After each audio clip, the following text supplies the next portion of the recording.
our main focus is going to be to make sure that we saturate the Valley and do our best to keep all the Valley kids close to home. The Fresno State and the pride and tradition that I know is about Valley guys. It's about the toughness that it brings here. It's about the passion of staying home. I think when you start expanding your recruiting base too wide, the passion and the tradition that goes on at Fresno is kind of lost a little bit.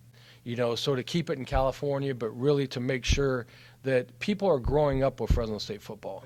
What's great about these guys is they're all experienced. They're all great recruiters. And one of the things I think that's really important is being a great evaluator. I think they're great evaluators. I think they're all master teachers. I think they're experts in their field.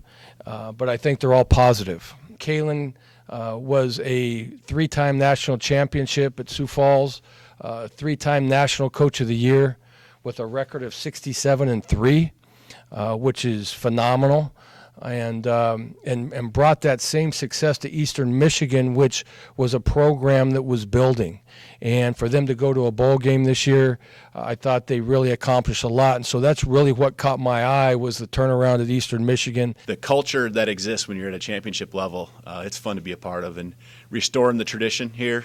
Again, I know what that picture looks like, but also, ironically, I've come from a program where I've had to, go from 1-11 to the point to where we had a bowl game this last year. So I'm excited to, build it from the ground up. Number one, that's what my offenses have been in the past. They've been personnel driven, anywhere from, strength of having multiple running backs on the football field at the same time to, your strength being multiple tight ends or multiple receivers. We'll figure out what we have here within our program, and our system is flexible enough to be able to fit those people. Our defensive coordinator, Orlondo Steinauer, came from Canada in the CFL and has been one of the top coordinators in the CFL for many years. When I was in the CFL last, and having to prepare to play Hamilton, it was a nightmare. We will be multiple. That's kind of a word that's being thrown around. We're still evaluating and seeing where we're at, what recruits we're going to end up with.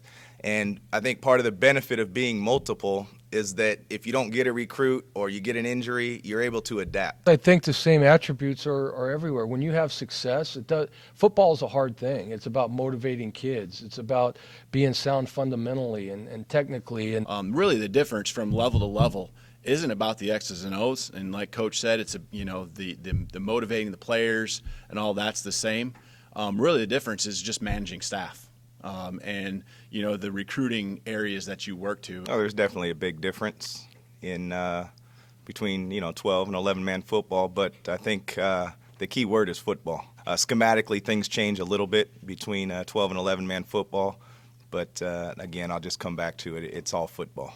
I think there's just things behind the scenes that are critical to success. It goes into evaluating the right kids, creating the right environment daily, making sure that you're motivating kids, making sure that you work through adversity. All that stuff is what's consistent in football, whether it's high school football, Division I, Division II, pro football. It's all the same, in my opinion.